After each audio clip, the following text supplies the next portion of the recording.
It is 16 past the hour now, and my goodness, is that right? Is one above? How about that? Pat Cahill from Buffalo Ridge Defense. Good morning. How are you all? I'm all good.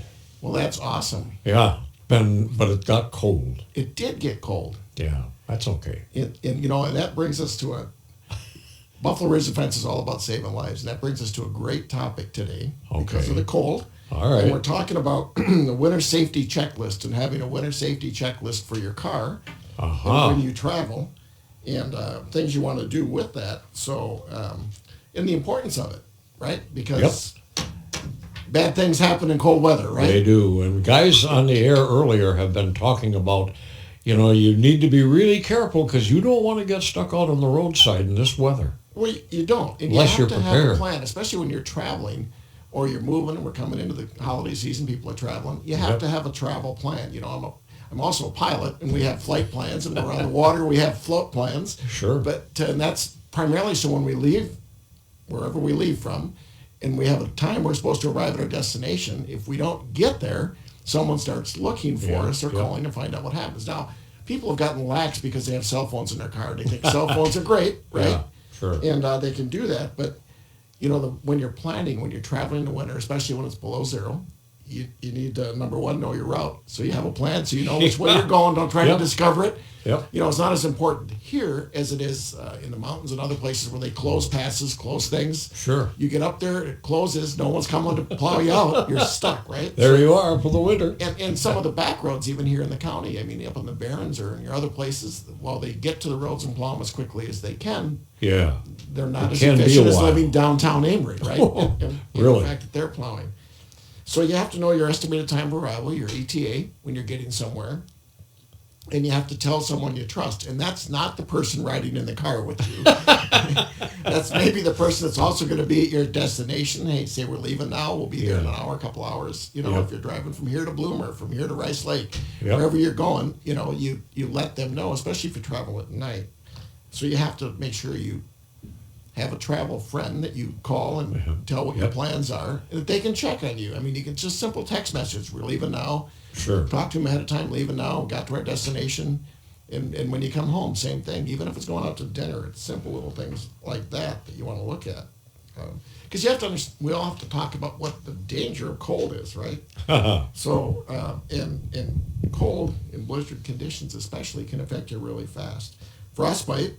How fast does frostbite happen? Pretty quick. It does. If it's 5 degrees outside with a 35-mile-an-hour wind, you'll get frostbite within 30 minutes. All right, that quick. Being outside that quickly. Yeah. If it's 5 below, frostbite can happen as little as 10 minutes. Right. And what's going to freeze first? It'll be your fingers, your cheek, your face, all unexposed skin, the tips of your ears. All those little things. From growing up on a cattle farm, I can tell you the calves born in the wintertime, there were a lot of short-eared, short-tailed, frozen, things. So frostbite's a real thing. Hypothermia is real, right? Yeah. Hypothermia can affect you too, and if it drops to 40 degrees and below, you can get an onset of hypothermia very quickly, especially if there's. And let's just talk about a little bit what hypothermia looks like. How do you recognize those symptoms? People will be confused. Right? Nausea will also be in there. They'll slow their heart rate. They start to lose coordination, just like your fingers don't work well when you don't have gloves on when it's 40 below, right? You lose those motor functions. Yep. And when it's really bad, it's amazing that people actually start to shed clothing because they think they're warm. Their body gets confused, and they think they're warm, and they're actually getting worse. So what we can do to deal with that, right, is we can dress in layers, so you can take them on and off when you're in the car or when you're walking, out, even going to the car. Yeah. I flew a lot, and in my career before I retired from corporate life, and I would be in where it was 80 degrees, but I'd fly back here to Minnesota, fly to Minneapolis, and it'd be below zero. Yeah. And even the trip from the terminal to the car, if you didn't prepare and have things to cover your ears and hands and gloves. Yep. It don't take long. It doesn't take long to That's get really exactly cold right. quickly. So you want to make sure all skin is covered. Here's one that people. We're in Wisconsin, so this sometimes doesn't go over well. But you avoid alcohol. Yeah. Yeah. And everybody thinks if you have one, it Yeah. warms you up. They think that the St. Bernards that used to rescue people had, bourbon or whatever Yeah, it was inside that little keg around their neck. But the bottom line is alcohol, it's a false sense of warmth, and it actually speeds up that heat loss. So, Everything about alcohol is false in a certain sense. well, maybe. Yeah, Depends on who you ask, right? exactly. For medicinal purposes, it's just fine. That's true. That's true. Certain medicinal purposes. Yeah. Yeah, like I have a cold. So There you go. So you stay dry. I mean, you get wet. As soon as you get wet, your feet get wet. Something gets wet. You're walking in snow. You're walking in slush. Yep. If you don't have the right clothing on, you don't have the right boots on. You're walking in your flip flops or Your shorts. your clogs or whatever you have that you wear in the summer. Yeah. It's not the appropriate thing to wear in the winter. Sure isn't. It's great. If your car's in a heated garage, you go from your heated home into your heated car to get to walk 100 feet into the radio station, you can probably survive it. But the reality is, what are you going to do if it's after 10 o'clock at night? Yeah. You're 4 blocks from home, 3 blocks from home. It's 20 below zero, your car quits. Yeah. You get icing, you get something happens to it. Are you even prepared to walk those 3 blocks? How long does it take you to walk 3 blocks without getting frostbite, right? And you can say, well, I'll just call I'll call the police department. I'll call someone. They'll come and get me and bring me there. Well, assuming they're available, right? Yeah, exactly. They might be, or you'll call They a friend. may be busy. You'll call a friend, but even all of that said, you still have to be ready to stay at least 10 to 20 minutes on your own. Yep. If your car gets stuck, what are some of the priorities there? Stay with your car. Yeah, right? stay with your You car stay for with sure. your car and you call for help. You don't. I mean, if you stay with your car, you only leave your car in their dire. Yeah, I mean, it's a absolute last resort. But it's a last resort. You're going to freeze to death anyway, right? Exactly. So you stay in your car. So that's why we come into the next segment here and we talk about our Get Me Home pack. Every car should have a Get Me Home pack, in it. And it's a Get Me Home pack. It's different in the summer. It's different in the winter. It's different depending on where you live. But we live in the north and we live in northern Wisconsin, so it's cold. So let's talk about the Get Me Home pack and some of the things that are going to be in it. One, you should have an extra set of warm clothing in it, right? Something you can slip on over the top of what you have. Sure. Coveralls, I don't care if it's your hunting clothing, whatever it is. bibs, whatever it is, another layer of clothes you can put on over the top of what you're wearing. Yep. You should have extra warm boots for being in the snow that you can take off the shoes you're normally driving with and slip on boots or overshoes or something that's going to over to keep your feet dry and warm. Because as soon as they get cold, you can't keep it warm. Yep. And as soon as they get wet, you can't keep it warm. Yep. So you have to stay dry. Maybe an extra blanket or a sleeping bag in the car that you can throw in there. And, this was really, everyone says, well, that was 30 years ago. Yeah, it was 30 years ago until it happens to you today, right? We all have cell phones. We all have reliability. But as anything electronic, if it has a battery, there's only 2 kinds of batteries, good batteries and dead batteries. That's right. And so are you prepared? Let's pretend you don't have. I guess we prepare in our family as if, worst case scenario, electronics don't work, we can't call anyone, we're stuck in the car, right? Or we're stuck half a mile or a mile from home. We don't really want to call someone. Oh, we can walk that mile. Anyone can walk a mile, right? Yeah. Maybe not. Maybe so have that sleeping bag you can roll up with or a thermal blanket, those little pocket ones you can get. Yep. Have in your car and in your kit. Have water and food, just a couple bottles of water and a couple protein bars or something, Sure. to help aid in that time you're going to be there.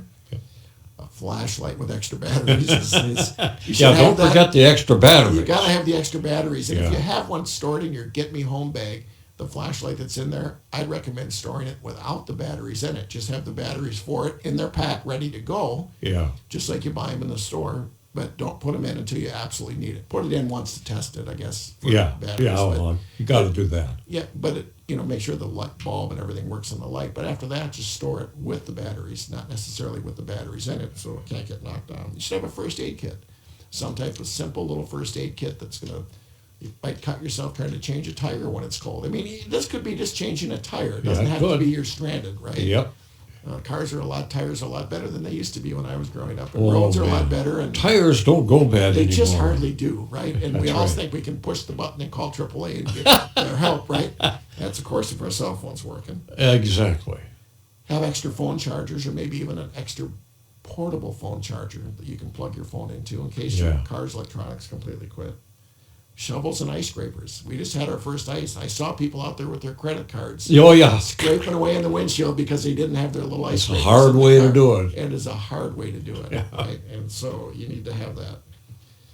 Have a little bag of, we say kitty litter or sand or something in there that you can throw under the tires of your car. Right? If you start to get stuck on the ice or something, and you're not stuck bad, but you think you can drive out, but there's no traction, you got to get that traction, right? You should have emergency flares or something like that, and hand warmers to reflect yourself. Even if it's a bad snowstorm, they recommend putting something on top of the car. You talk to snowplow drivers that come along and they'll run into a car that's under the snow. They don't know it's there. Yeah. And all that's sticking up was the antenna, right? Oh, yeah. Especially if you're in the ditch, it's really hard to see. So For sure. You need to draw attention to yourself. Multi-tools, pliers, multi-tool type thing for fixing things or putting things together. Little bad things like wires or things that will happen. Some people say candles in the car also is another good thing. I've always heard that. Candles in a coffee can, you can light them and they give out a lot of warmth, especially in a closed area like a car. Yep. And road maps or GPSs. So now you get lost. You're turned around. It's a snowstorm. You've made a bad turn. You can't see the road signs. Yep. You don't know. You don't see the stars. You're not navigating by the moon, right? Which way's north? You got to figure that out. But bring it all together. When we're bringing it all together, we're coming to the close here. But when we're bringing it all together is fail to plan to fail, right? That's exactly right. Your life on anything. On anything, but your life and your family's life count on you being able to drive somewhere. We have great vehicles, and we get complacent because so many of the modern cars run well. I can't remember the last time one of mine broke down. Or get somewhere. Pretty hard anymore. But I have been stuck. I have been stuck, or you slide off the road, or something happens, and you're stuck, or you're disabled. Maybe you're just stuck because there's a bunch of other cars that weren't prepared in front of you, and now you're all blocked in. Yep. Look what happens in Milwaukee. Those last snowstorms, right along the riverfront there. In Milwaukee, of all places, they abandoned their cars on the street because they couldn't get anywhere. Yeah. They couldn't go backwards, couldn't go forward. The roads were all jammed up with cars. And what do they do? Yeah. Keep your gas tank. There's the top half of your gas tank and a bottom half of your gas tank. It's safe for the winter to keep the top half full. Yeah, exactly. And the bottom half, right? But then have your travel plans. That's the biggest thing. Talk to people. Let them know when you're traveling, where you're going to get somewhere, that you've got there all right, so they can check on you. And if you don't show up, they know something's wrong. Look in Polk County, how many areas the cell phones don't work. What if you slid into the ditch? They know your route. You're in the ditch. You don't want to leave your car. That would be a bad thing, right? Yep. So you stay with your car until help gets there. That's what the main thing you should do. That's where the warmth, especially if your car runs. Yeah, exactly. You turn it on and off. Turn it on. Run it for a little bit. Get the heater warmed up in there. Shut it off again. Just to extend the amount of gas you have in it. Those kind of things. But it's preparedness isn't living out of fear. It's just being prepared. Exactly. That you can do it. And it's such a simple thing to have your get me home bag, some extra boots, extra coats in your car. And we want everyone to be safe. We want everyone to have a great Thanksgiving. We want everyone to buy Lions calendars. I better say that for Larry. Right? But, Larry will appreciate that. He will. And the drawing starts on the 1st of January. It does. But those are just practical things to keep you and your family safe. And that's what you want to do. That's what Buffalo Ridge Defense is all about, is keeping people alive and keeping people safe. And, if you want to find out more information about us and courses coming up, we have one this Saturday, a concealed carry course at Osceola. But if you want to find out more about us, go to buffaloridgedefense.com. Exactly. Or you can call me directly at 715-491-6952. 715-491-6952. And I made up a couple of winter safety checklists that I'll leave at your front desk. All right. That people can have if they want. And, all right. I hope somebody comes and asks for it. Yeah. And if someone texts me or sends me a message says, can you send me one of the winter safety checklists for my car, I'll be glad to send it right to them. So, all right. All right. Pat, thanks a lot. Thank you. Appreciate it. Pat Cahill, Buffalo Ridge Defense, our guest this morning on the Koffee Klatch. It is